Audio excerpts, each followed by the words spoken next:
A investigação continua de parte da Central Accounts Risco, da parte mais bem administrativo e financeiro, e da sua bem parte também disciplinário do Departamento de Recursos Humanos, ou que trata de personal do serviço de governo. E essa aí acaba agora. O Ministério toma decisão para cada caso disciplinário individual, e nós estamos considerando agora que a investigação para o que trata de parte do governo está afgerond. Claro, cada pessoa ainda tem caminho para cana, você sabe, não por quita de nenhum gente, tem caminho por cana para defender a mesa, é caminho jurídico, pero esse está los no qual o governo será fácil. Agora que o governo arrond af onderzoek, tanto em aspecto administrativo como em aspecto disciplinário, e pensei agora que nós por está em parlamento e dando informação.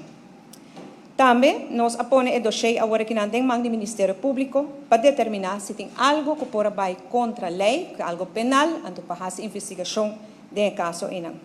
Pois, desde o primeiro momento que nós tomamos nota, guarda informar de possível irregularidade que toma lugar, mesmo momento nós começamos a investigação. A investigação toma seu tempo, hora que trata de coisas assim, tem viaja a verdade, ela toma tempo. Ela toma mais tempo que a mim, eu estava a querer, mas eu estava a querer pensar que está claro, muito tempo passar.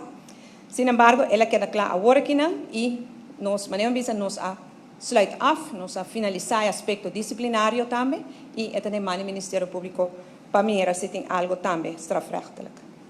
Mas no começo tem muito interesse político para isso aqui, e não pode avisar nada muito detalhado para mim, tampouco meu departamento não, para sobre que a investigação está andando. Pero nessa hora, local cosino 5 bisa tá que a investigação agora começar mês hora e maneira me comprometer me mês com o parlamento e dentro de carta não como manda parlamento também me mês lo bem para dar informação e maneira me bisa sempre também se cometer algo tenho carga sua responsabilidade mês coisas que tem caso aqui na pessoa a mim nem nenhum de nós colegas não seguro no nosso departamento não tá aqui na para tapa para nenhum gente. Me digo bem, senhor presidente, que hora que ayer à noite trouxe, me está repassando o documento para preparar para a reunião de AUE. Está indignado, como pessoa me está indignado.